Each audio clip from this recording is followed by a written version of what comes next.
Hello everyone and good evening सभी को। उम्मीद करता हूँ मेरी वॉइस प्रॉपर आ रही होगी सभी तक। एक बार कंफर्म कर देंगे फिर हम लोग स्टार्ट करते हैं आज का लेक्चर, जो कि रहने वाला है फिज़िक्स का second last lecture, and that is about electricity. अगर आपको अब ये मतलब एक अलग पूरा अलग तरह का कंपोनेंट है, जो भी हमने पीछे चीज़ें पढ़ी हैं उनका वास्तविकता से तो लेना देना है, लेकिन जो आज या फिर कल पढ़ने वाले हैं उससे ज़्यादा कुछ ज़्यादा लेना देना नहीं। थोड़ा बहुत तो रहेगा ही लिंकेज, ऐसा नहीं कि बिल्कुल ही कुछ फिज़िक्स अभी पढ़ रहे थे और अभी केमिस्ट्री पढ़ने वाले हैं, ऐसे तो कॉन्सेप्ट्स या फिर जो चीज़ें पढ़ी हैं वो कुछ ना कुछ तो यूज़ होंगी, लेकिन आप टॉपिक देख के समझ पा रहे होंगे कि ये जो टॉपिक है ये थोड़ा सा अलग है। ठीक है, तो एक बार कंफर्म करेंगे कि सारी चीज़ें प्रॉपर हैं। एंड एक और चीज़ कि कल 11 या 11:30, आई थिंक मोस्ट प्रोबेबली 11:30 बजे या फिर 11 बजे ही ऑलमोस्ट 11 AM पे हम लोग एक बजट की क्लास करेंगे, बिकॉज हमें पता है आज इंतरिम बजट पेश हुआ है। किसने पेश किया है? हमारी निर्मला आंटी जी ने, निर्मला सीतारमन जी ने पेश किया है, जो कि हमारे कंट्री की first full time female finance minister हैं।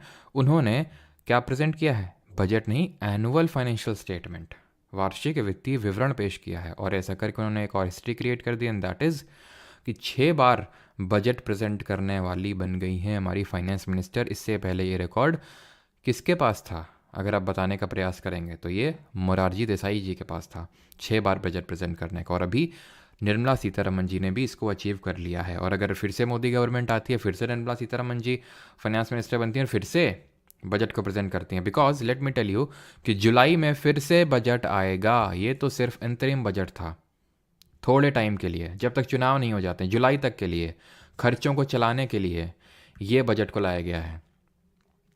पूरे फाइनेंशियल ईयर के लिए नहीं है। फाइनेंशियल ईयर कब से स्टार्ट होता है बताइए जल्दी से।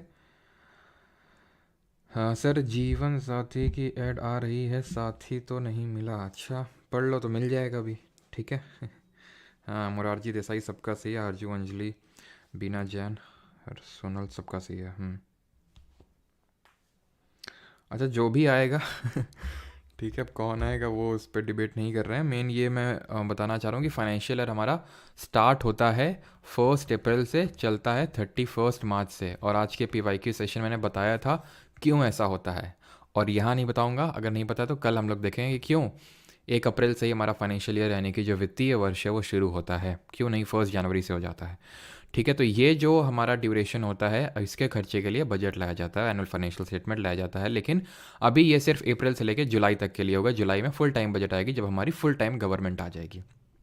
राइट, बिकॉज ये गवर्नमेंट तो अब जाने वाली है। ठीक है, ये जो नॉट गवर्नमेंट, एक तरह से बोल सकते हैं, ये जो लोकसभा है ये डिजॉल्व होने वाली है। ऑलराइट, खैर पॉलिटिक्स और इकोनॉमिक्स को रखते हैं साइड, वो हम कल के बजट लेक्चर में देखेंगे। कल दोनों चीज़ें इन्वॉल्व होने वाली हैं, polity and budget, but more on the side of economy, sorry polity and economy, and more on the side of economy. तो चलिए बात करते हैं इलेक्ट्रिसिटी बाई परमार से तो what is electric current? Electric current होता क्या है? विद्युत धारा होती क्या है? अगर आप गेस करना चाहें, एकदम खुली छूट है, एकदम गेस करो, कोई नेगेटिव मार्किंग नहीं, कुछ नहीं। ठीक है, इलेक्ट्रिक करंट क्या होता है? विद्युत धारा। गेस कर लिया अपने माइंड में? हम्म, तो सबने सही गेस किया होगा। ठीक है, तो इलेक्ट्रिक करंट क्या होता है? इलेक्ट्रिक करंट होता है फ्लो ऑफ चार्ज पर unit time. Flow of charge पर यूनिट टाइम है। थोड़ा सा कंफ्यूजिंग लग रहा होगा, और सिंपल बनाते हैं। Flow of electrons per unit time. कैसा लगा ये? थोड़ा लिटिल बिट इजियर। बताइए कैसा लगा ये सुन के? अभी थोड़ा सा बेहतर पहले से महसूस हुआ? अच्छा, थोड़ा और बेहतर महसूस करवाते हैं। एक्सीलरेशन क्या होता है? अब मैंने तुमसे बोला था कि पहले जो हमने चीज़ें पढ़ी थी उसका इन्वॉल्वमेंट नहीं होगा, लेकिन मुझे सबसे पहले ही पहले पुराने कॉन्सेप्ट्स को जो है थोड़ा सा याद में लाना पड़ेगा, सो दैट आप ये वाला जो कॉन्सेप्ट है उसको ध्यान से समझ सकें। एक्सेलरेशन क्या था? त्वरण क्या था? Acceleration was change in velocity, change in velocity पर यूनिट टाइम। कुछ उसी की तरह मैच होता हुआ नहीं दिख रहा है ये? जैसे फॉर एग्जाम्पल मैं बोलता हूं speed is equal to distance upon time, यानी कि अगर मैं आपसे बोलूंगा कि इसकी स्पीड बहुत तेज है सर, तो मतलब क्या कि डिस्टेंस आपने बहुत ज़्यादा कवर करी। फिर से आपको मतलब समझाते हैं, इसको हटा देते हैं, ये तो सबको पता ही था। ठीक है, फिर से back to electricity. Flow of electrons per unit time.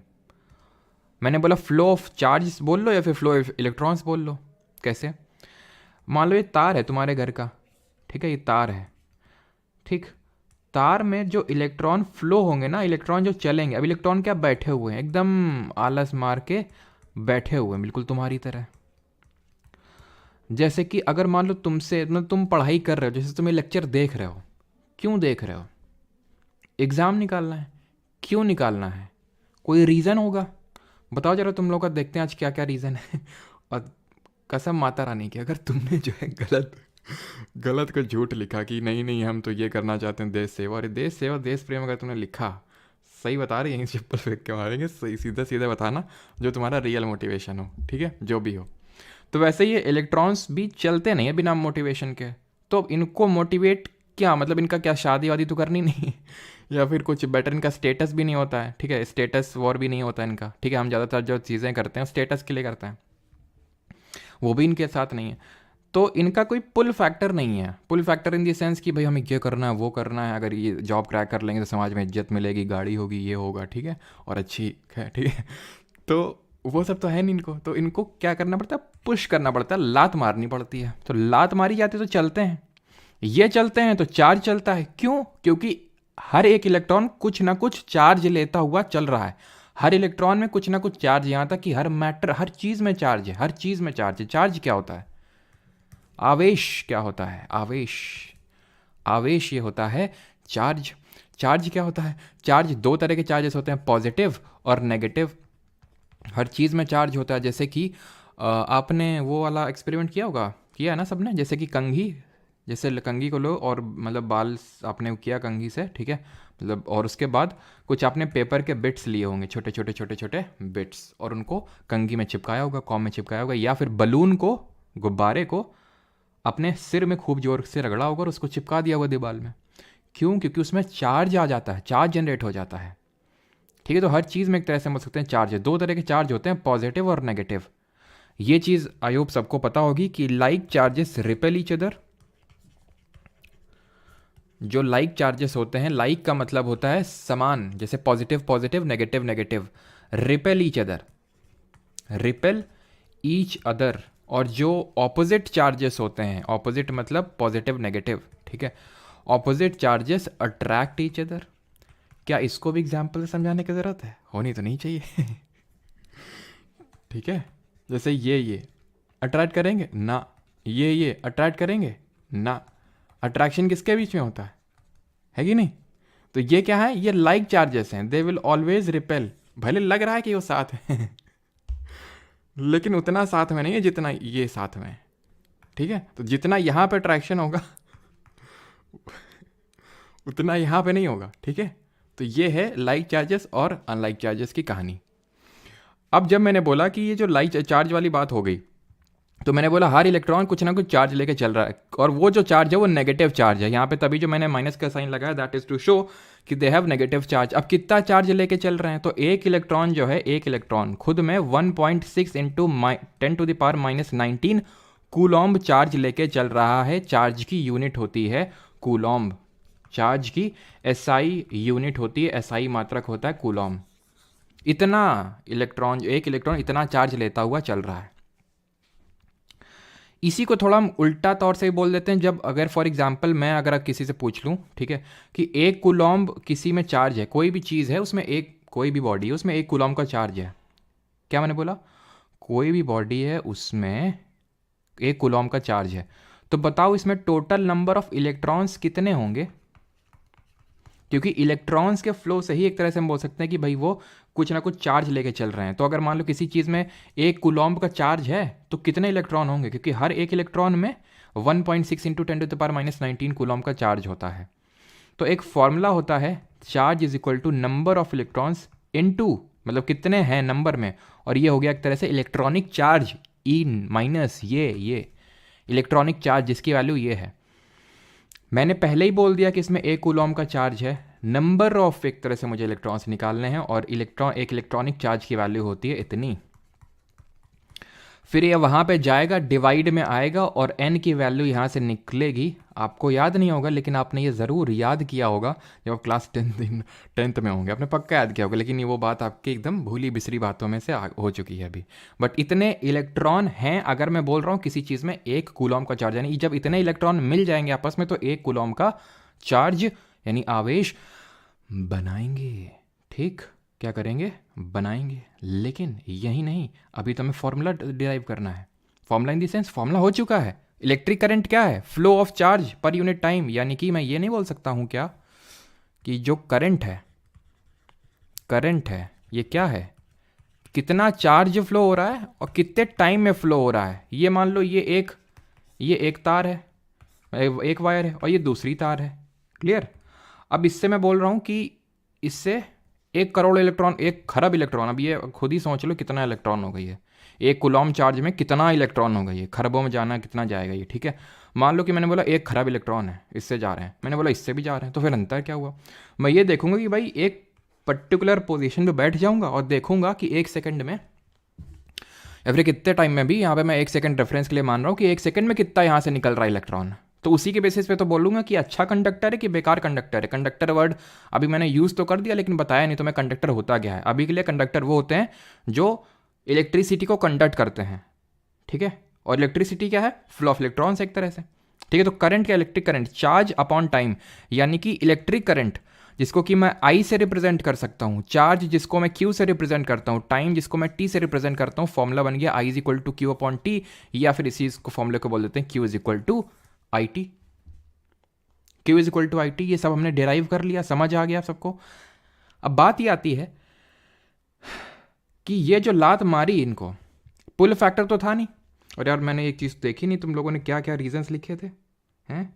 Reasons तुम लोग देखे नहीं यार, फिर से बताना ज़रूर। ठीक है, लास्ट में पूछते हैं तुम लोगों से, इसमें काफ़ी मुझे क्यूरियोसिटी है। ठीक है, तो इसमें क्या है कि इनको लात किसने मारी? कोई तो होगा लात मारने वाला, वो है ये पोटेंशियल डिफरेंस, जिसको कि हिंदी में, और हाँ इसको क्या बोलेंगे? आवेश, इसको विद्युत धारा और इसको समय। ठीक है, हिंदी मीडियम वाले गुस्सा नहीं होंगे। पोटेंशियल डिफरेंस, विभवांतर इसको हिंदी में बोलते हैं। ठीक है, विभवांतर, पोटेंशियल डिफरेंस। पोटेंशियल डिफरेंस क्या है? पोटेंशियल डिफरेंस वही है जो इनको लात मार रहा है कि चलो तुम लोग, ठीक, चलने के लिए एक तरह से बोल रहा है पोटेंशियल डिफरेंस। अच्छा तुम लोग एक चीज़ बताओ फिर तुम्हें समझाते हैं अच्छे से, कि तुम में से कितने लोग बिजली का बिल तो भरते होगे ना सभी लोग? कोई ऐसा तो नहीं जो चोरी कर से यहाँ जला रहा हो कटिया डाल के?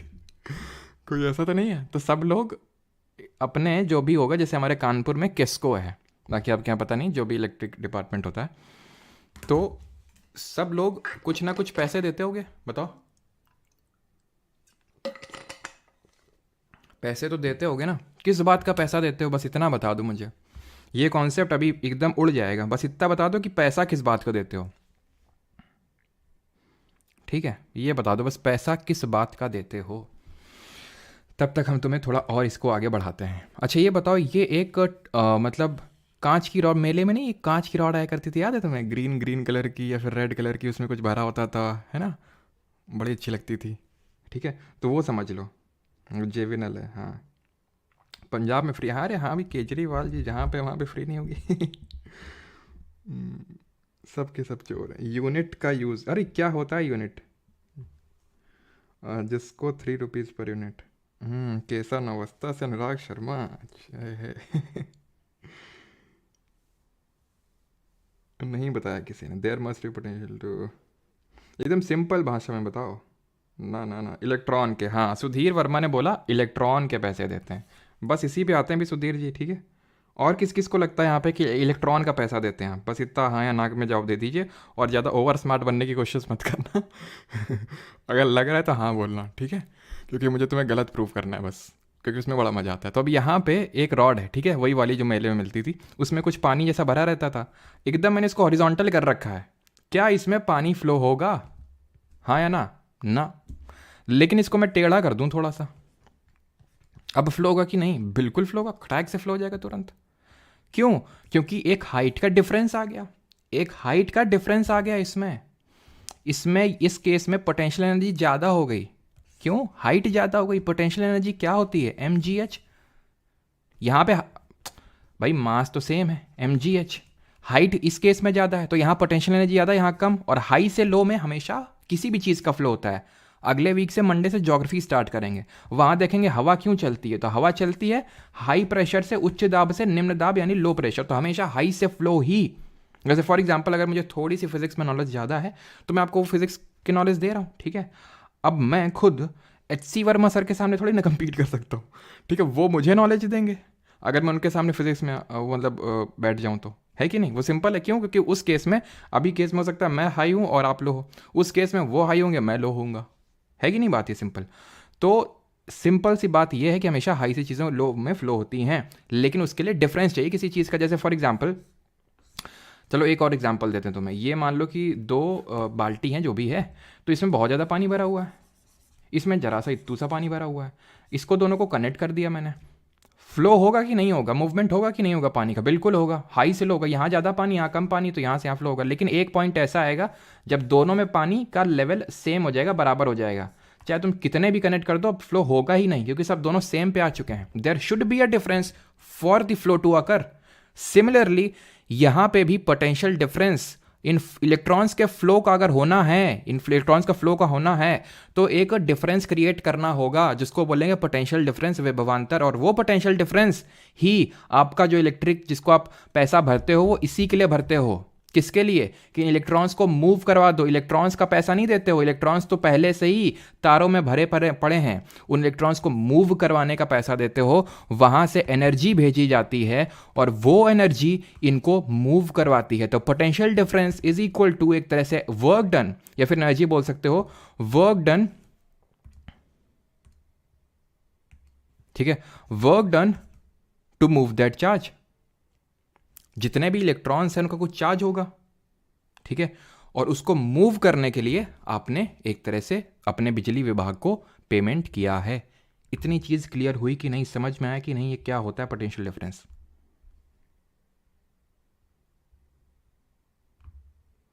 किसी को कोई डाउट तो नहीं है यहां पे जो मैंने चीज समझाई कि पोटेंशियल डिफरेंस होता क्या है? पोटेंशियल डिफरेंस क्या है? कि कितना वर्क किया गया उस चार्ज को मूव करवाने के लिए। इस वर्क का ही, इस एनर्जी का ही आप पैसा भरते हैं। तो इसका फॉर्मूला निकल के आ गया V is equal to W/Q। Simple सा फॉर्मूला। अब यहाँ पे किससे नापते हैं पोटेंशियल डिफरेंस को? तो पोटेंशियल डिफरेंस को हम नापते हैं वोल्ट मीटर से। वोल्ट मीटर से इसको मेजर करते हैं, और वोल्ट इसकी SI यूनिट होती है। SI यूनिट इसकी होती है वोल्ट, ठीक। करंट की SI यूनिट क्या होती है? करंट की, यहाँ पे अगर हम करंट की बात करें तो करंट की SI यूनिट होती है, यहाँ पे मैं दूसरे कलर का यूज़ कर लेता हूँ। करंट का जो SI मात्रक होता है वो एम्पियर होता है। चार्ज Q कूलॉम्ब होता है, टाइम सेकेंड, तो कूलॉम्ब पर सेकेंड को ही हम एम्पियर बोल देते हैं, बिकॉज जो साइंटिस्ट थे वो, उनका नाम एम्पियर था जिन्होंने करंट की खोज करी थी। तो करंट की SI यूनिट हो जाएगी एम्पियर, एम्पियर हो जाएगी। इसको मेजर किससे करते हैं? इसको मेजर करते हैं एमीटर से। वैसे होता तो गैल्वेनोमीटर भी है, गैल्वेनोमीटर से ही बनता है, बट गैल्वेनोमीटर क्या होता है, बहुत ही स्मॉल अमाउंट ऑफ जो करंट होता है उसको मेजर कर पाता है, और अमीटर स्पेसिफिकली करंट के लिए बना होता है। तो अमीटर जो है करंट की हाई अमाउंट्स को भी मेजर कर पाता है, ठीक है। तो अमीटर ध्यान रखना, एमीटर एक तरह का इंस्ट्रूमेंट हो गया जो इसको मेजर कर रहा है, और जो यूनिट हो जाएगी इसकी एम्पियर हो जाएगी। ऑलराइट, पोटेंशियल डिफरेंस भी समझिए। पोटेंशियल डिफरेंस विभवांतर क्या होता है? अब आते हैं ओम्स लॉ पे। साइमन ओम्स करके एक साइंटिस्ट थे, ठीक है, फिजिसिस्ट थे। उन्होंने कुछ बोला, उन्होंने बोला कि जितना ज़्यादा आप पोटेंशियल डिफरेंस रखोगे ना, मतलब जितना ज़्यादा पोटेंशियल डिफरेंस है क्या, एक तरह से काम ही तो है। पोटेंशियल डिफरेंस को आप वर्क ही बोल सकते हो, बिकॉज अगर मैं बोल रहा हूं कि किसी चीज़ का पोटेंशियल डिफरेंस 1 वोल्ट है, इसका मतलब पता है क्या हुआ? W यानी कि वर्क डन की यूनिट क्या होती है? जूल होती है। इसका मतलब ये है कि मैंने 1 जूल का काम किया एक कूलॉम्ब का चार्ज को चलवाने के लिए, यानी कि मैंने 6 × 10⁻18 इलेक्ट्रॉन्स को चलवाने के लिए 1 जूल का जो एनर्जी एक तरह से काम किया, वो है 1 वोल्ट का पोटेंशियल डिफरेंस। उसी तरह सिमिलर अगर मैं बोल रहा हूं 1 एम्पियर का मतलब क्या हुआ? 1 एम्पियर का, तो ये देख लो फॉर्मूले से बता दो। 1 एम्पियर का मतलब ये है कि 1 कूलॉम्ब को चार्ज, 1 कूलॉम्ब का चार्ज जो 1 सेकेंड में कहीं से पास हुआ, वो है 1 एम्पियर का करंट। सिंपल। यही तो हुआ, ठीक है। जिस तरह से हमने क्या देखा था, work done is equal to force into displacement.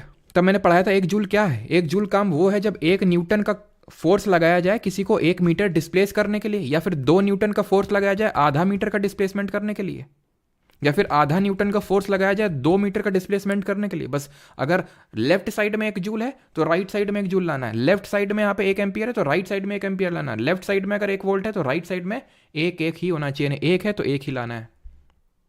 Clear. Ohms जी ने ये बोला 1927 में, उन्होंने ये लॉ दिया। 1927 की बात हो रही है ये, ठीक है।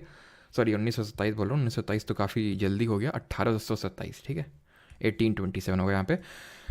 तो इन्होंने ये बोला कि जितना ज़्यादा आप पोटेंशियल क्रिएट करोगे, पोटेंशियल डिफरेंस क्रिएट करवाओगे, अब पोटेंशियल डिफरेंस आप किसी से भी क्रिएट कर सकते हो। ये तो मैंने एग्जांपल दिया कि भाई जो हम अपने घरों में, हमारा पंखा चल रहा है, एसी चल रही है, बल्ब जल रहे हैं, फ्रिज चल रहा है, सारी चीज़ें, तो इसके लिए हम घर में तो इतनी एनर्जी नहीं बना सकते। बना सकते हो तो अच्छी बात है फिर तो तुम्हें ज़रूरत नहीं है अपने बिजली विभाग की, तुम खुद ही वगैरह इतना एनर्जी, लेकिन फिजिबली पॉसिबल वो नहीं है घर में, ठीक है। लेकिन छोटा भी हम लेवल पे करते हैं, जैसे आपने किया होगा, जैसे बैटरी होती है ना, बैटरी है ना, बैटरी में तुमने तार जोड़े होंगे, तार से तुमने बल्ब तो जलाया होगा कभी ना कभी, है अपने दिमाग की बत्ती ऐसे जलाई होगी ये लगा के। तो ये क्या कर रही है बैटरी, ये बैटरी कुछ नहीं, पोटेंशियल डिफरेंस क्रिएट कर रही है बस, क्योंकि इलेक्ट्रॉन तो पहले से तार में था, मूव नहीं कर रहा था, और मूव करने से करंट जनरेट होता है, और जब करंट जनरेट होगा तब बल्ब जलेगा ये।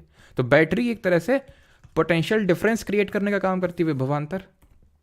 तो इन्होंने बोला कि अगर आप जितना ज़्यादा इसमें पोटेंशियल डिफरेंस क्रिएट करोगे ना, जितना ज़्यादा वर्क डन करोगे उतना ही ज़्यादा तुमको करंट देखने को मिलेगा किसी चीज़ में, यानी कि डायरेक्टली प्रोपोर्शनल है दोनों एक दूसरे के।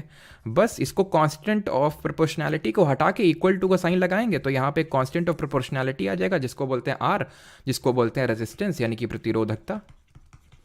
रेजिस्टेंस यानी कि प्रतिरोधकता। अब रेजिस्टेंस क्या होती है, रेजिस्टेंस ये होती है कि जब, ऐसे जब तुमको रेजिस्टेंस समझाते हैं हम, आओ रेजिस्टेंस समझाते हैं। रेजिस्टेंस, ये इलेक्ट्रॉन लोग भरे हुए हैं यहाँ पे, ठीक है, ये क्या है, इलेक्ट्रॉन लोग भरे हुए हैं यहाँ पे। बेचारों की आंखें तो होती नहीं है, आंखें इनकी है नहीं, तो फिर ये जब इनको यहाँ से लात पड़ती है ना, लात कौन मार रहा है, बैटरी मार रही है, या फिर बिजली विभाग मार रहा है, इनको एनर्जी दे रहा है। तो जब इनको लात पड़ेगी मूव करेंगे, क्योंकि आंखें तो है नहीं, भर भर के एकदम रहे, तो एक दूसरे से टकराएंगे ये। जब इंसान के आंखें होते हुए भी टकराता है, मान लो कि इंसान, जैसे नहीं कि आपने देखा होगा कि मंदिर के लिए एकदम खूब भीड़, यहाँ पे लाइन लगी हुई, एकदम से खुलते ही ये लोग, भाई साहब धक्का क्यों मारे, भाई साहब पीछे धक्का क्यों आ रहा है, ठीक है। तो ये सारा जब हो सकता है उनके साथ, इलेक्ट्रॉन्स के साथ तो होगा ही होगा। तो ये जो एक दूसरे को धक्का मार रहे हैं, जितना ज़्यादा धक्का मारेंगे एक दूसरे को, उतना ही इनके चलने में अवरोध पैदा होगा। उस अवरोध को बोलते हैं रेजिस्टेंस। जो हमारे इंग्लिश बाबा हैं, यानी कि इनको अवरोध नहीं समझ में आया, यानी कि रेजिस्टेंस तो फिर सुना ही होगा अगर तुम साउथ दिल्ली से हो तो तो यानी कि अगर मान लो कि ये लोग चल नहीं पा रहे हैं तो उसको बोलते हैं रेजिस्टेंस, यानी जितना नहीं चल पा रहे हैं। क्यों नहीं चल पा रहे हैं, क्योंकि टकरा रहे हैं आपस में, उसको बोलते हैं रेजिस्टेंस। अब रेजिस्टेंस जो है कई फैक्टर्स पर डिपेंड करता है। अच्छा तुम्हें फैक्टर्स बताता हूँ, मतलब तुम खुद ही मुझे बताओगे, ठीक है। ये एक वायर है, ये एक वायर है, ठीक है, ये वायर 1 है, ठीक है, सेम मटेरियल का वायर है, मान लो तांबे का वायर। एक मैंने ये वायर ले लिया और सेम मतलब एरिया सेम, जिसका जितना उसका इतना उसका नीचे वाला के, भैया मैं समझ लगा कि पतला मोटा है, दोनों सेम मोटाई के हैं, बस ये वाला कम लंबा है ऊपर वाला और नीचे वाला ज़्यादा लंबा है। बताओ किसमें रेजिस्टेंस प्रतिरोध ज़्यादा होगा, बस पहला, ठीक। फिर दूसरा भी तुम्हें एग्जाम्पल देते हैं, ठीक है। ये एक फैक्टर है लेंथ वाला फैक्टर, ठीक है, फैक्टर भी लिखते जाते हैं यहाँ पे। ये पहला फैक्टर है लेंथ वाला, लंबाई वाला, ठीक। दूसरा भी यहाँ पे लिख देते हैं, ठीक है। दूसरा फैक्टर ले लेते हैं एरिया वाला, यानी कि क्षेत्रफल वाला भी एरिया ले ही लेते हैं, लगे ठीक है। तो ये है, मान लेते हैं ये ए और बी कर लेते हैं इसको, ठीक है।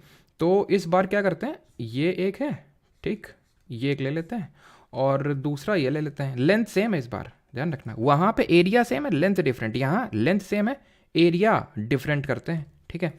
और आप अपना आंसर मैच करिएगा और फिर हम आपको कारण भी बताएंगे कि हमने क्यों कोई आंसर दिया। यार ड्राइंग में मतलब बचपन में बहुत मैडम ने मारा तो काफ़ी, लेकिन फिर भी ड्राइंग आई ना हमको, ठीक है। तो ये जो है एरिया इसका जो है काफ़ी ज़्यादा है, काफ़ी ज़्यादा, ठीक है। तो अब मुझे बताओ किस में ज़्यादा रेजिस्टेंस होगा। मैं बोल रहा हूँ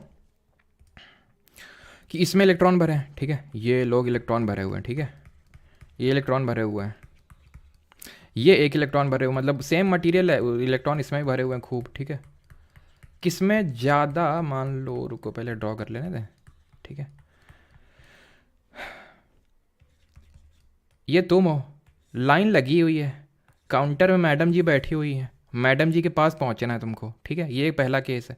दूसरा केस, ये तुम हो, ये लाइन लगी है, मैडम जी वहीं पे बैठे हुए हैं, अगेन मैडम जी तक पहुंचना है। किस केस में ज़्यादा देर में पहुंचोगे, ज़्यादा दिक्कत में पहुंचोगे, ज़्यादा तुम्हारे पसीने छूट जाएंगे मैडम जी तक पहुंचने में? केस सेकंड में। क्यों? ज़्यादा लंबी लाइन थी ना, बस इस केस में रेजिस्टेंस ज़्यादा है, यानी कि जैसे ही लेंथ इंक्रीज करोगे रेजिस्टेंस भी इंक्रीज हो जाएगा, क्योंकि अब इलेक्ट्रॉन्स को लंबा डिस्टेंस कवर करना है ना, तो ज़्यादा कोलिजन होगा, सिंपल। यहाँ पे आ जाते हैं, यहाँ पे भी इलेक्ट्रॉन्स मान लो ऐसे ऐसे ऐसे इलेक्ट्रॉन भरे हुए हैं, ठीक है।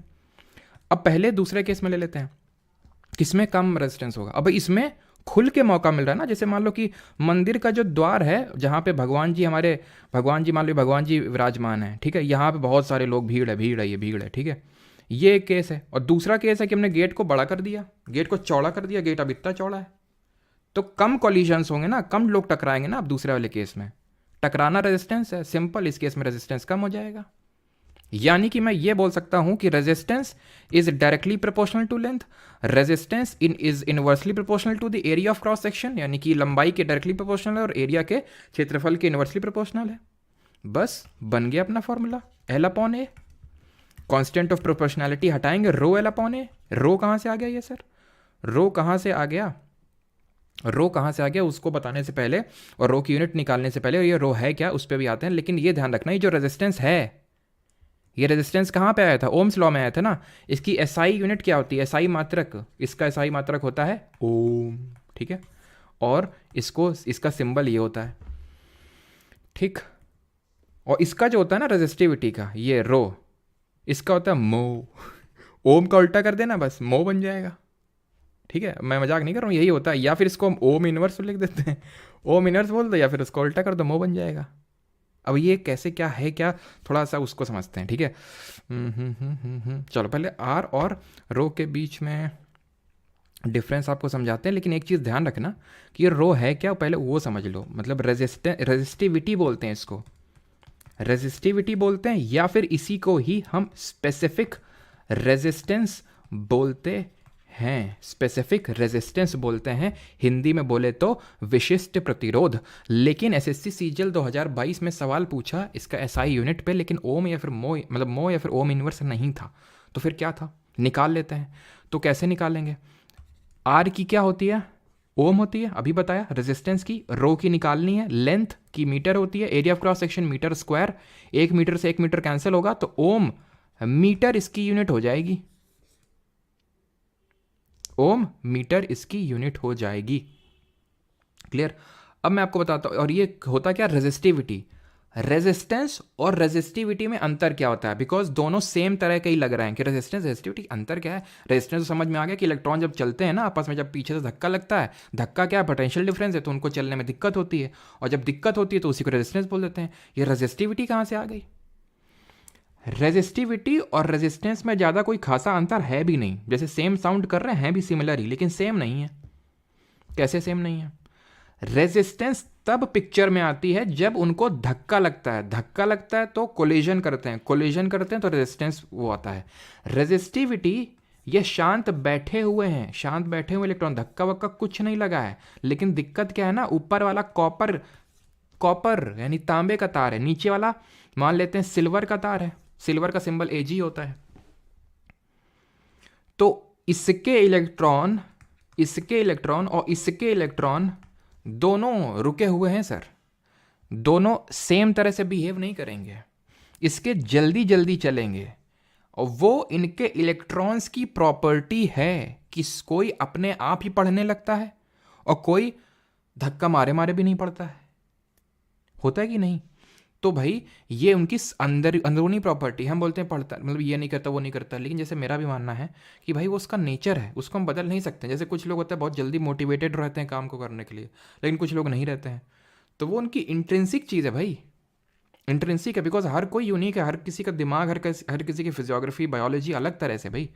तो बस वैसा ही है, ये इनकी कैरेक्टरिस्टिक प्रॉपर्टी है। ये लेंथ भी सेम है, एरिया भी सेम है, सब कुछ सेम है। तो फिर ऐसा क्यों है कि सिल्वर का जो चांदी का तार होता है बहुत अच्छा इलेक्ट्रॉन, बहुत अच्छा कंडक्टर होता है, लेकिन कॉपर का उतना नहीं होता? होता है लेकिन सिल्वर के कंपैरिजन नहीं होता। अब एल्यूमिनियम का ले लो, एल्यूमिनियम का कॉपर के कंपैरिजन में उतना अच्छा नहीं होगा। आयरन का ले लो, आयरन का कॉपर के कंपैरिजन में उतना अच्छा नहीं होगा। क्यों? क्योंकि वो उनकी इंट्रिंसिक प्रॉपर्टी है, और उस इंट्रिंसिक प्रॉपर्टी को रेजिस्टिविटी फिर स्पेसिफिक रेजिस्टेंस बोलते हैं। समझ गया डिफरेंस क्या है? रेजिस्टेंस तब आ रहा है जब इलेक्ट्रॉन्स चल रहे हैं, तो कोलिजन ये क्या है? इंट्रिंसिक प्रॉपर्टी है। रेजिस्टिविटी का यहाँ पे चार्ट लगा हुआ है।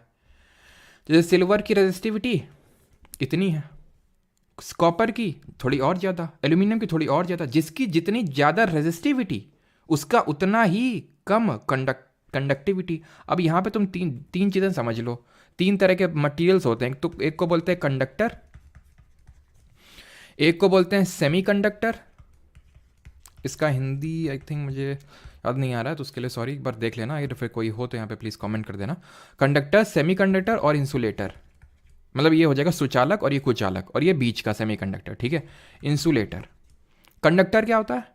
कंडक्टर वो होता है भाई जिसमें फ्री इलेक्ट्रॉन होते हैं, एकदम इलेक्ट्रॉन रेडी हैं, सर आइए तो थोड़ा सा बस पुश करिए, बस चल दें तुरंत, बस आपके एक पुश की ज़रूरत है। ये मेटल्स में देखने को मिलता है, जो धातुएं होती हैं। Who are the good conductors of electricity, तभी तो बोलते हैं अच्छी हमारी कंडक्टर्स हैं। क्यों? क्योंकि मेटल्स में फ्री इलेक्ट्रॉन्स होते हैं। वो केमिस्ट्री में तुम्हें पढ़ाएंगे कि मेटल्स का क्या होता है, साइज बड़ा होता है नॉन मेटल्स के कंपैरिजन में, साइज उनका बड़ा होता है। अब ये जो प्रोटॉन है ना, सबको बांध के रखता है, क्योंकि पॉजिटिव चार्ज है। पॉजिटिव ये चार्ज है, ये जो न्यूक्लियस, जिनको पता है तो उनके लिए बता रहा हूँ, नहीं पता है तो छोड़ दो, इस कॉन्सेप्ट को केमिस्ट्री में समझेंगे। पता है तो समझ लो। न्यूक्लियस मतलब केंद्रक, और केंद्रक का जो नेट चार्ज होता है वो पॉजिटिव होता है, और इलेक्ट्रॉन का नेगेटिव होता है। इलेक्ट्रॉन ये ऑर्बिट में घूम रहे हैं, इलेक्ट्रॉन ऑर्बिट में घूम रहे हैं।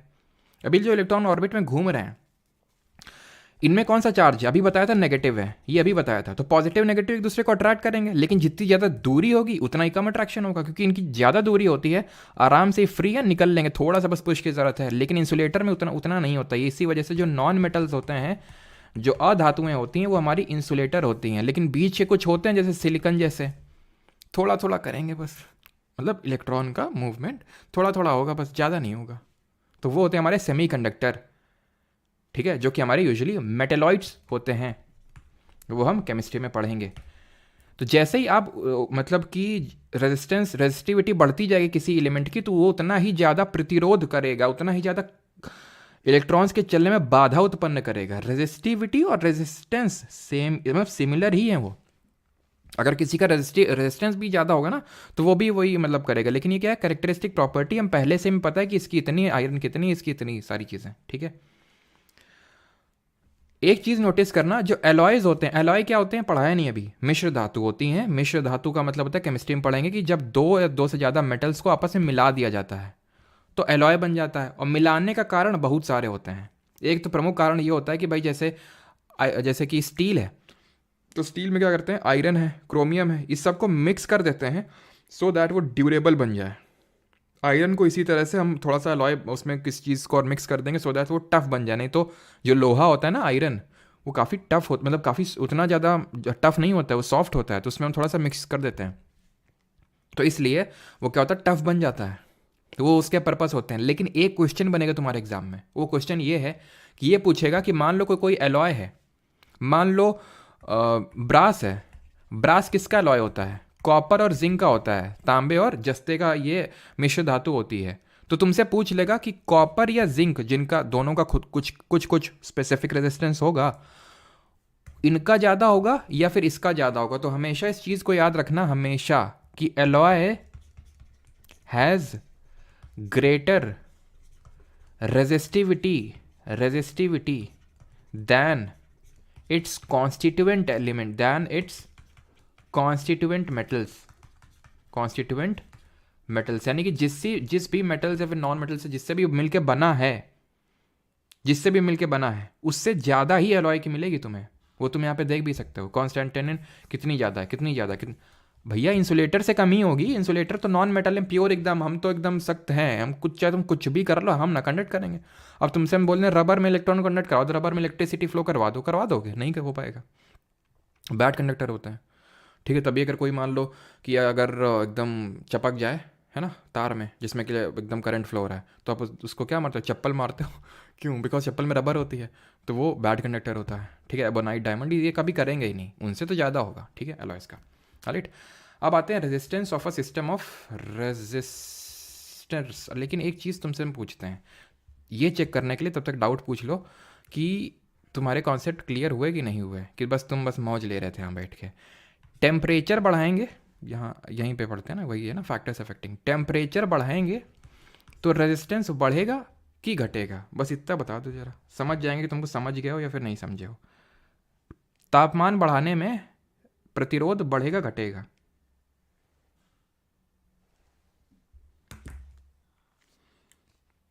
वाटर, वाटर देखो, जो प्योर वाटर होता है वो बैड कंडक्टर होता है, वो कंडक्ट नहीं करता है। लेकिन अगर हम इम्प्योर ले लेंगे तो इम्प्योरिटीज़ वो कंडक्ट करवाने लगती हैं।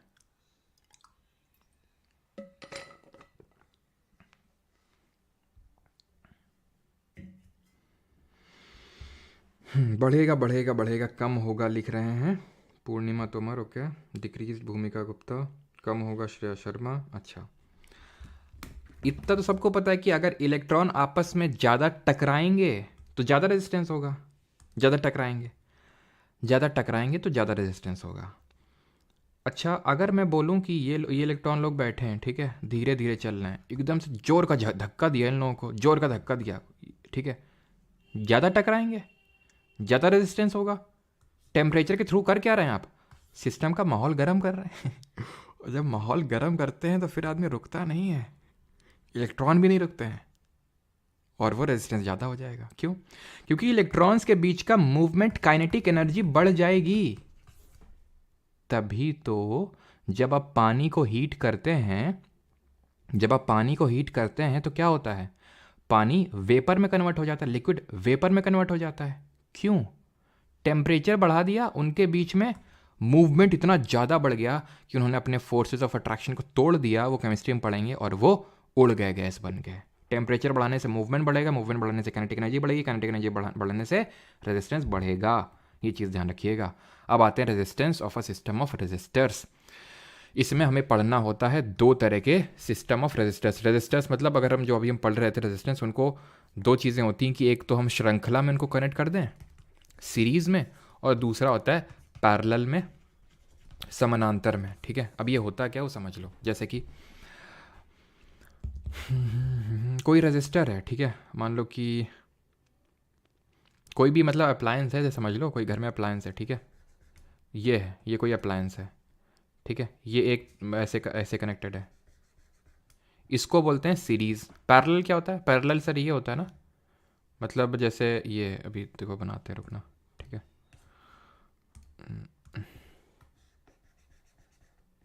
ठीक, रुकना अभी, ये पैरेलल हो गया है ना, ये हो गया आपका पैरेलल। गलत बात। क्यों? पैरेलल वो पैरेलल नहीं होता जो आप अभी तक समझ रहे थे कि भाई बस दोनों चीज़ ऐसे हो जाएं पैरेलल हो जाएगा वो पैरेलल वाला कॉन्सेप्ट आप यहाँ पे मत यूज़ करिएगा। क्यों? क्योंकि यहाँ पे पैरेलल का मतलब ये होता है कि ऐसे समझ लो वायर में ज्वाइंट है। जैसे मान लो ये कोई वायर था, उसके बाद ये वायर यहाँ पे बट गया, उसके बाद ये वायर यहाँ पे बट गया।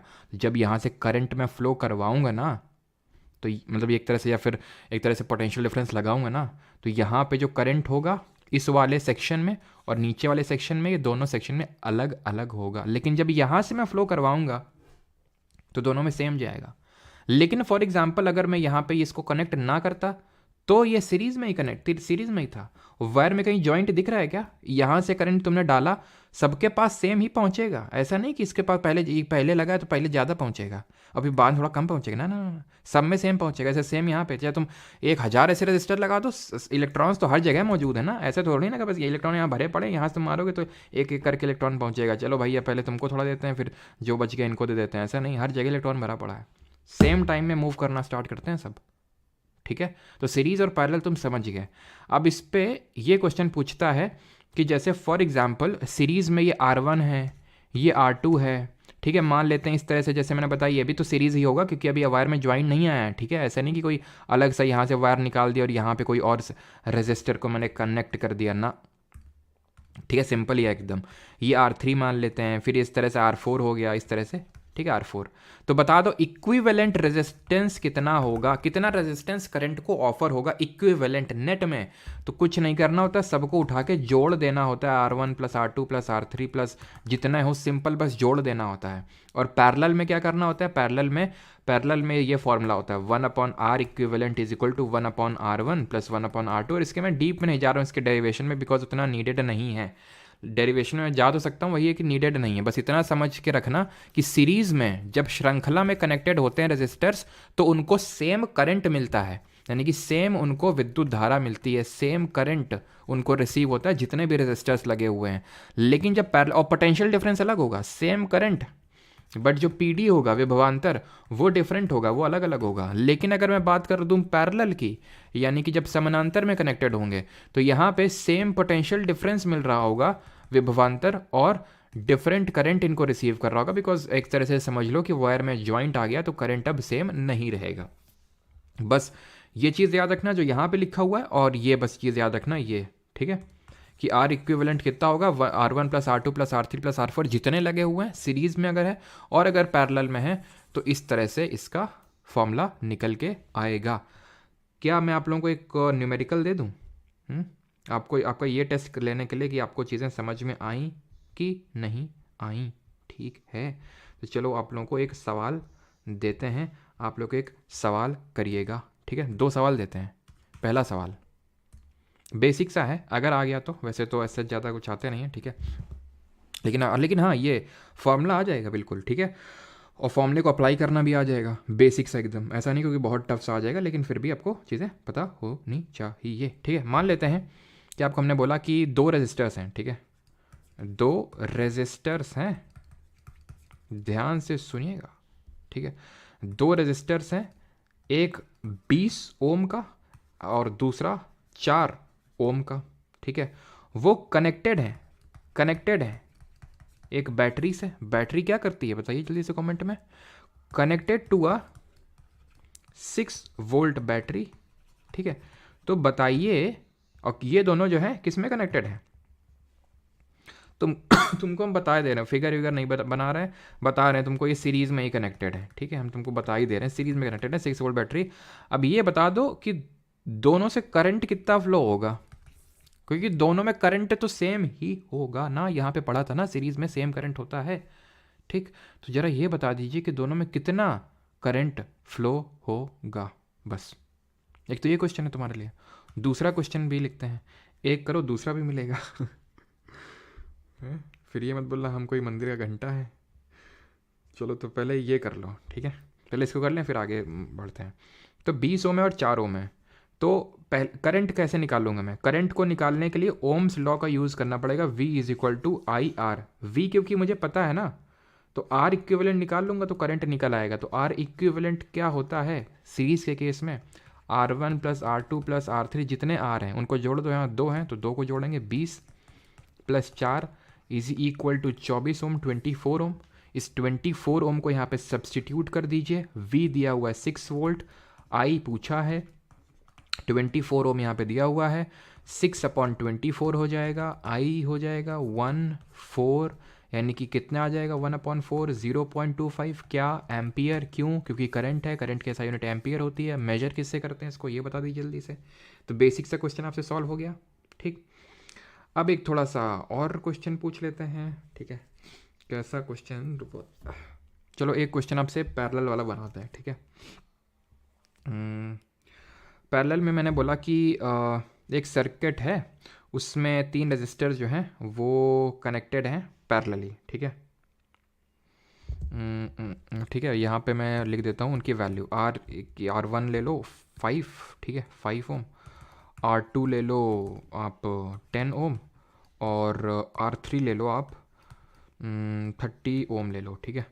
ये हो गया आपके रेजिस्टर्स, और ये कनेक्टेड हैं, हाँ ये कनेक्टेड है, एक बैटरी है जिसका पोटेंशियल मतलब पोटेंशियल डिफरेंस 12 वोल्ट है, ठीक है, ये मतलब PD लिख लो यहाँ पे, ठीक है, PD पोटेंशियल डिफरेंस विभवांतर 12 वोल्ट है। अब बता दो कि करंट जो है कितना होगा, बताइए।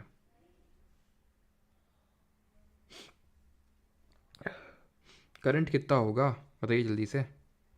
ये पैरेलली कनेक्टेड है और करंट पता है, ये क्योंकि मैंने बोला तीनों पैरेलली कनेक्टेड हैं, तो इसका मतलब तुम्हें समझ जाना चाहिए कि तीनों में करंट जो होगा वो अलग अलग फ्लो होगा। जैसे यहाँ पे मैंने निकाला था 0.25 एम्पियर, इसका मतलब समझे दया तुम, इसका मतलब ये कि इसको भी 0.25 मिल रहा है, इसको भी 0.25 मिल रहा है, लेकिन इस केस में नहीं होगा सर ऐसा, इस केस में नहीं होगा ऐसा। कैसा होगा फिर? V is equal to I R, V is equal to I R, simple. V कितना है? 12 है, रेजिस्टेंस कितना है? 5 है, 5 है, तो I इज इक्वल टू 12/5, यानी कि मैं कितना बोल सकता हूँ, ये हो जाएगा आपका 2.4 एम्पियर। ये कितना ये करंट किसको मिल रहा होगा? इन भाई साहब को। दूसरे भाई साहब को कितना मिल रहा होगा? पोटेंशियल डिफरेंस क्योंकि सेम रहता है, तो ये is equal to I R, ठीक है। तो आई निकालना है, आर कितना है? 10, तो इस केस में आई कितना निकल आएगा? 1.2 एम्पियर। किसको? 10 ओम वाले भैया को इतना मिल रहा है, और 30 ओम वाले भैया को कितना मिल रहा है? तो V तो 12 ही है ना, तो V is equal to I R 12/30, यानी कि 6 दूनी 12, 6 पंचे 30, यानी कि 0.4 एम्पियर निकल आएगा यहाँ से। ये है तीनों को जितना मिल रहा है, तीनों को अगर तुम जोड़ दोगे ना, कितना आएगा?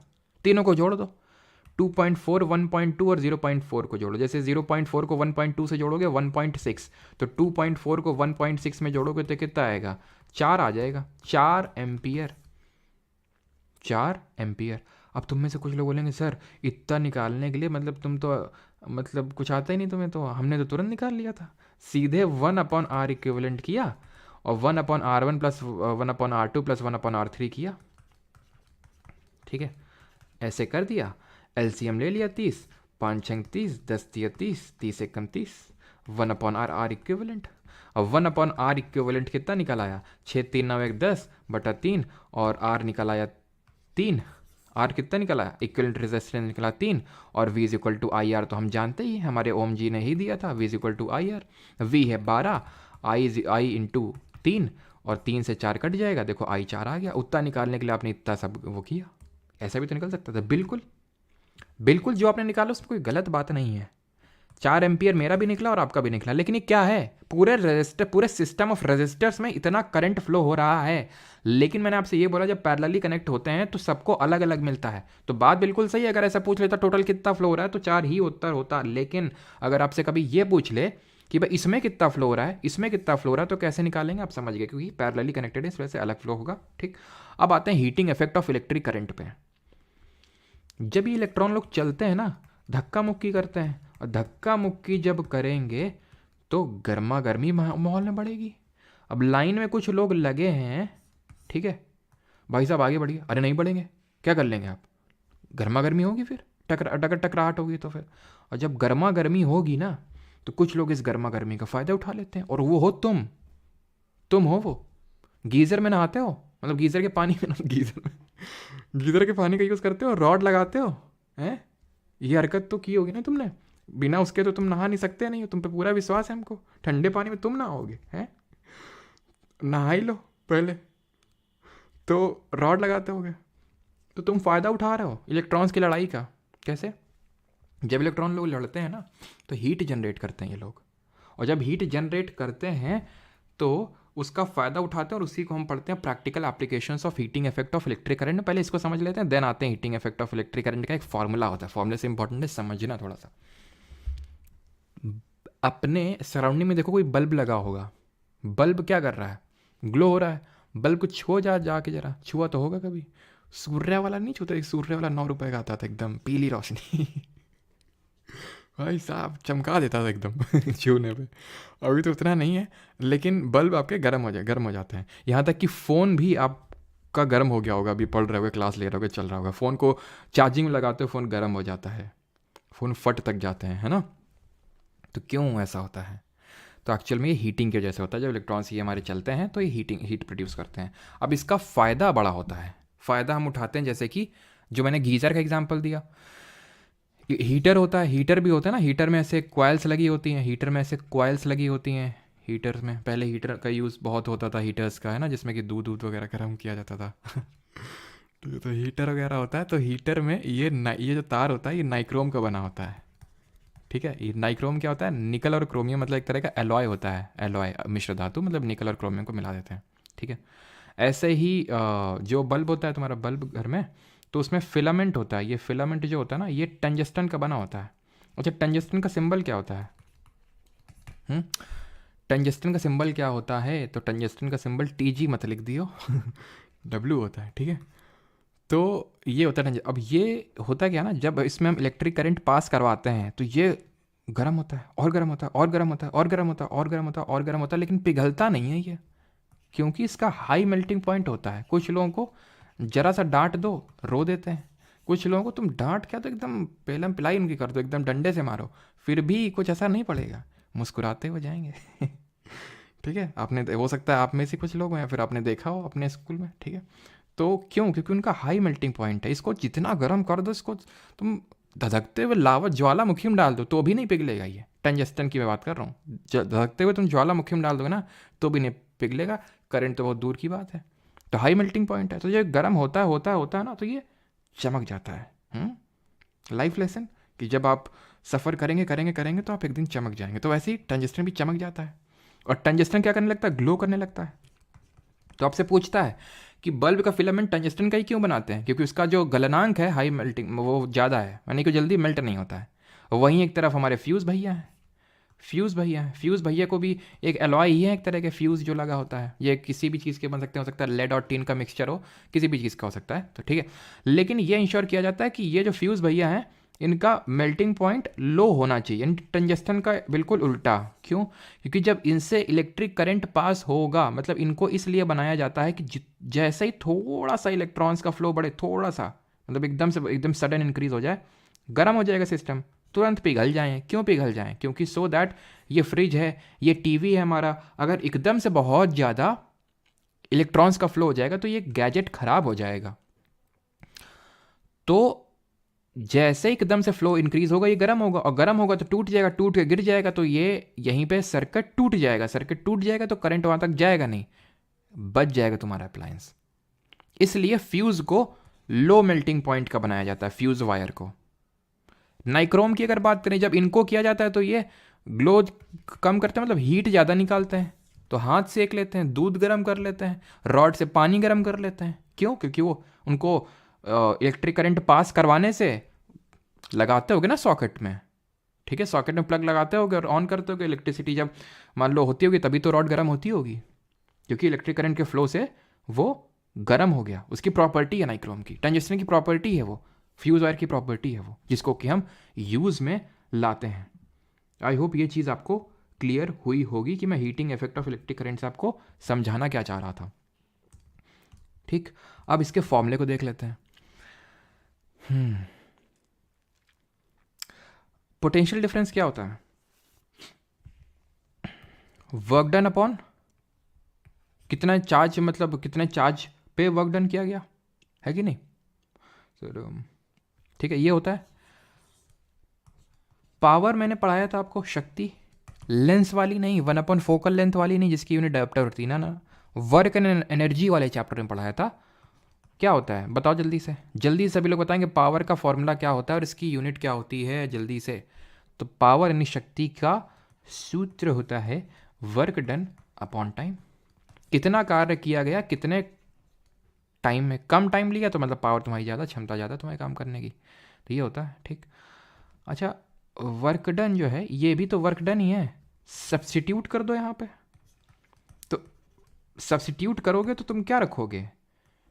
QV charge into potential difference. अब यहाँ पे चार्ज वार्ज आ गया तो भैया थोड़ी इज्जत दे दो पावर को भी, है इलेक्ट्रिक पावर लिख दो उसको, अपॉन टाइम।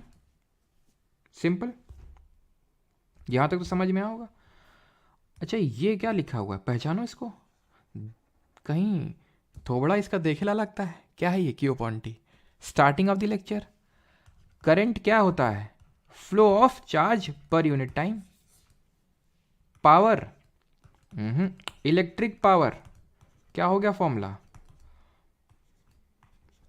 नहीं नहीं सर ये हो गया, अरे ठीक है यही लिख लो तुम, आई भी बात तो एक ही है। Power is equal to potential difference into current. हमने ये वाला टॉपिक भी तुम्हारा खत्म कर दिया एक तरह से, इलेक्ट्रिक पावर जो आगे है। तो पावर क्या है? Potential difference into current. अब बात तो यहाँ पे हो रही है हीटिंग, कितना हीट जनरेट होगा, कितना हीट जनरेट होगा वो हमें निकालना है। तो हीट पता है क्या है?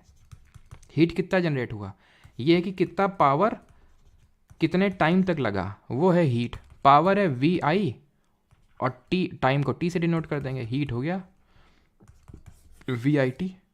वेल्लोर वाली या चेन्नई वाली कोई है यहाँ पे वी आई टी से? वी आई टी का एग्ज़ाम दिया किसी ने? भाई मैंने तो दिया था, मिल भी गया था वेल्लोर वाला लेकिन फ़ीस काफ़ी ज़्यादा थी इसकी, और इतना दूर कौन जाए वही घर से दूर है तो चलो खैर वो कभी और डिस्कस करेंगे। Heat is equal to V I T, ठीक है, वी आई टी। अब तुमको याद है वो बचपन का दिन, वो वो सब याद नहीं करना है। तो क्या तुम्हें याद है, मैंने ओम्स लॉ में मैंने कुछ पढ़ाया था, v is equals to I R. उसको सब्सटीट्यूट कर दो यहाँ पे। v की जब v की जगह जब आई आर रख दोगे तो I R into I T हो जाएगा, यानी आई 2 बार हो गया, यानी आई स्क्वायर हो जाएगा, आई स्क्वायर आर टी आ गया हीट। ये भी फॉर्मूला हो सकता है, फॉर्मूला ही पूछेगा अगर पूछेगा तो, बाकी और कुछ ज़्यादा पूछेगा नहीं इसको रखने के लिए। और पूरा रखवाने को बोलेगा तो रख देना, आई करंट है, आर रेजिस्टेंस है, टी टाइम है, ख़त्म। अब पावर पे आ जाते हैं। पावर तो हमने देख ही लिया, power is equal to potential difference into current. इसको हम 2 तरीके से और लिख सकते हैं। जब हम ओम्स लॉ के द्वारा दिया गया v is equal to I R इसमें सब्सटीट्यूट कर दें, पुट कर दें, तो ये जो पावर का फॉर्मूला है ये आई स्क्वायर आर भी बन जाएगा। या फिर इसको हम i is equals to V upon R भी लिख सकते हैं। तो यहाँ पे हम i की जगह सब्सटीट्यूट कर देंगे तो पावर का फॉर्मूला क्या बन जाएगा, वी स्क्वायर अपॉन आर भी बन जाएगा। सेम है, ठीक है, सेम चीज़ ही है, बट रिप्रेजेंट करने के तरीके अलग अलग हैं। कॉमर्शियल यूनिट ऑफ एनर्जी देख लेते हैं, द लास्ट टॉपिक। आप बोलते हैं ना कि 1 यूनिट बिजली, 2 यूनिट बिजली, 3 यूनिट बिजली, कितने यूनिट बिजली? तो ये यूनिट क्या होती है? तो 1 यूनिट का मतलब पता है क्या होता है? 1 यूनिट का मतलब होता है 1 किलोवाट आवर।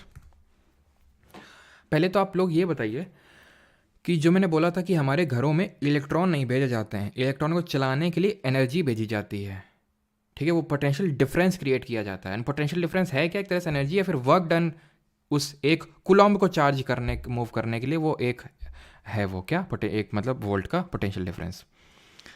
तो जो हमारे अप्लाइंसेज होते हैं, कभी तुमने उसमें देखा कितना लिखा रहता है पोटेंशियल डिफरेंस, यानी कितना पोटेंशियल डिफरेंस चाहिए इलेक्ट्रॉन्स को मूव करवाने के लिए? किसी ने अगर देखा हो तो, अगर किसी ने ये कभी कश्मकश की हो तो 1 यूनिट बिजली का मतलब होता है कि कितना पावर लगा, कितने टाइम तक लगा, ये होता है 1 यूनिट। अब पावर की यूनिट होती है वॉट, लेकिन यहाँ पे 1 वॉट से कुछ काम होता नहीं है हमारा, बहुत कम है ये, तो हम किलो वॉट का यूज़ करते हैं। 1 किलो वॉट में ध्यान रखना 1000 वॉट होते हैं। और आवर की अगर बात करें तो 1 आवर में ज़रा मुझे बता दो कितने सेकेंड होते हैं, कितने सेकेंड होते हैं, जल्दी से बता दीजिए।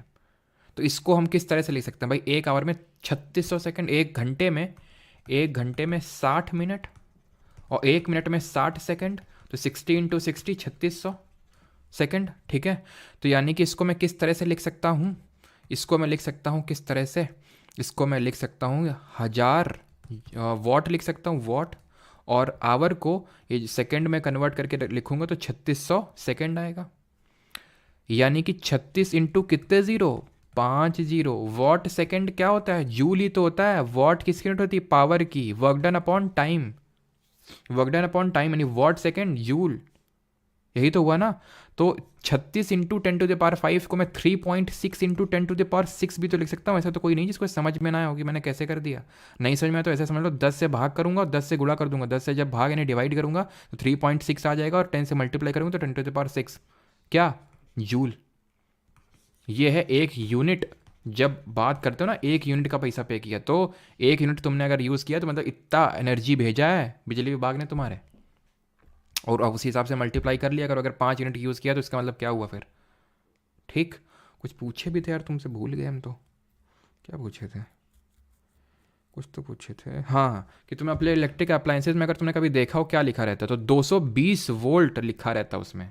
220 वोल्ट इतना सेंड किया जाता है, और फ्रीक्वेंसी भी इसमें एक होती है 50 हर्ट्ज़। या थोड़ा देख लो, उतना इंपॉर्टेंट नहीं है, ठीक है। लेकिन 220 वोल्ट पता होना चाहिए कि हमारे जो होम में इलेक्ट्रिकल अप्लाइंसेस लगे होते हैं उनको इतना चाहिए होता है। और एक चीज़ और, कि जो हमारे आपने देखा होगा कि घरों में हम डिफरेंट तरह के तार यूज़ करते हैं, डिफरेंट तरह के वायर्स यूज़ करते हैं। एक होता है लाइव वायर, आपको कमेंट में कलर बताना है कि कितने, देखते हैं भाई यहाँ पे कितने लोग हैं जो अपने घर में लाइट ख़राब हो जाने पे सही कर देते हैं आज पता चल जाएगा। न्यूट्रल वायर को किससे वो करते हैं, न्यूट्रल। और ग्राउंड या फिर अर्थ, ग्राउंड या फिर जो अर्थ वायर होता है ना, अर्थिंग का तार, वो कितने लोग जो हैं ठीक कर देते हैं, मतलब क्या कलर होता है तो पता चल जाएगा भाई कितने लोग ठीक कर देते हैं। तो भाई सबसे पहले लाइव वायर की अगर बात करें तो रेड ही कलर होता है इसका, ठीक।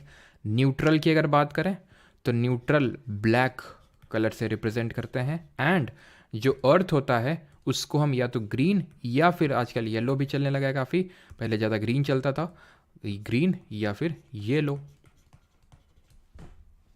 ये लो ख़त्म हो गया। क्वेश्चन करने हैं या फिर कल करने हैं क्वेश्चंस? कल हमारा आखिरी चैप्टर होगा, magnetic effect of electric current. बहुत ज़्यादा बड़ा चैप्टर वो नहीं है।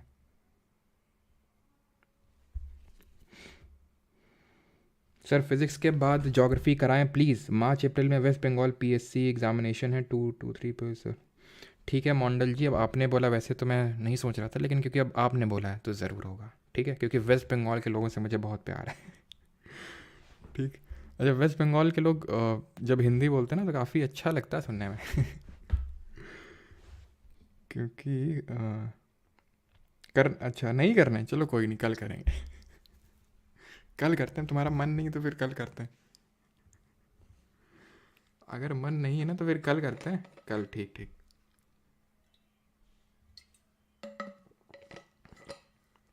अच्छा अभी नहीं करना, अच्छा ठीक है, कल ही करते हैं, अभी कोई दिक्कत नहीं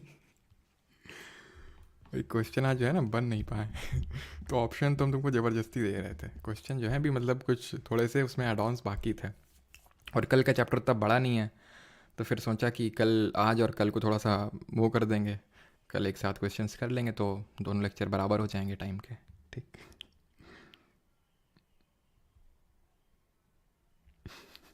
बात मन की नहीं है, बात यह है कि मतलब कल का लेक्चर ज़्यादा कुछ बड़ा नहीं होगा तो कल ही कर लेंगे, ठीक है। बाकी अभी मतलब बन भी गए हैं, लेकिन ज़्यादा अभी उसमें कुछ और डाउन्स मुझे करने हैं, ठीक है, क्योंकि अभी उसमें कर मतलब जो लेटेस्ट एग्ज़ाम में पूछे गए हैं वो क्वेश्चंस नहीं, एकदम लेटेस्ट, वो देखना है एक बार।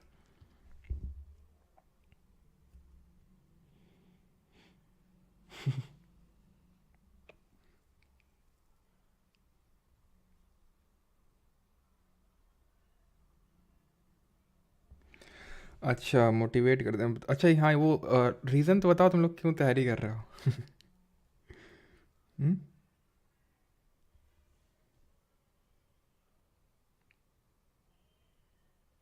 हिमाचल वालों से नहीं, नहीं हिमाचल वालों से भी, बिहार वालों से भी, राजस्थान वालों से भी, और यूपी हो तो यूपी तो अपने वाले सबसे कहते हैं, ऐसी बात नहीं है।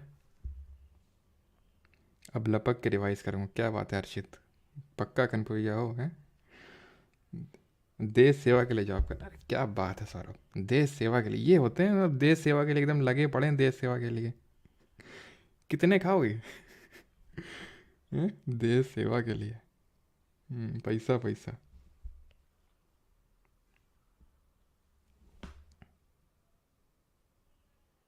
हेयर ट्रांसप्लांट करवाना है इतना भी ऑनेस्ट नहीं होना है हम्म,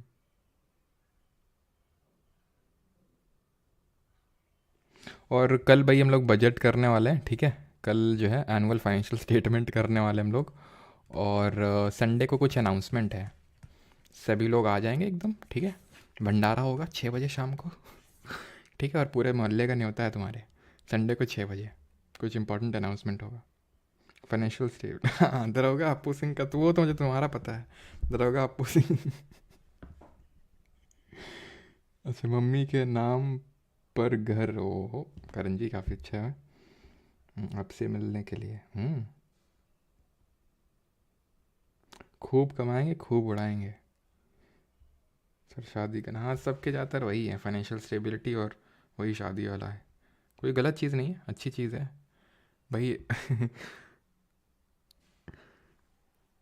चलो कोई नहीं।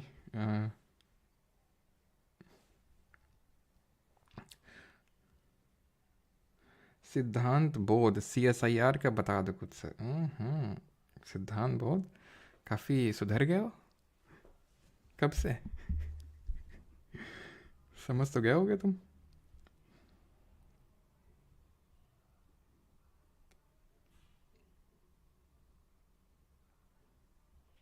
अच्छा, बाइक रेसिंग करनी है सबके अपने अपने। चलो भाई, सबको जिसको जो करना है करो, ठीक है। लेकिन हाँ, सिलेक्शन लेने के बाद अगर कोई भूल गया, अगर मुझे पता चला कि तुम मेरे स्टूडेंट है, ठीक है, और सिलेक्शन के बाद तुमने मुझे बताया नहीं, सही बता रहे हैं, घर आके तुमको उठवा लेंगे, किडनैप कर लेंगे। अगर तुमने बताया नहीं, ठीक है। हाँ, क्योंकि काफ़ी सारे इस बार ऐसे स्टूडेंट थे, बैच के अंदर ही थे, ठीक है। बाकी जगहों से सुनने को मिल रहा है कि हम परमार सर के बैच में थे, और उसने मतलब मेरे को नहीं बताया। ये काफ़ी दुख हुआ सुनकर कि दूसरे चैनल पे मुझे सुनने को मिल रहा है कि हाँ परमार सर से पढ़े हैं। मतलब तू मेरे से पढ़ा है और मेरे को ही नहीं बता रहा है तू कि उससे पढ़ा है। तो वो नहीं करना है, ठीक है। चलो भाई, थैंक यू।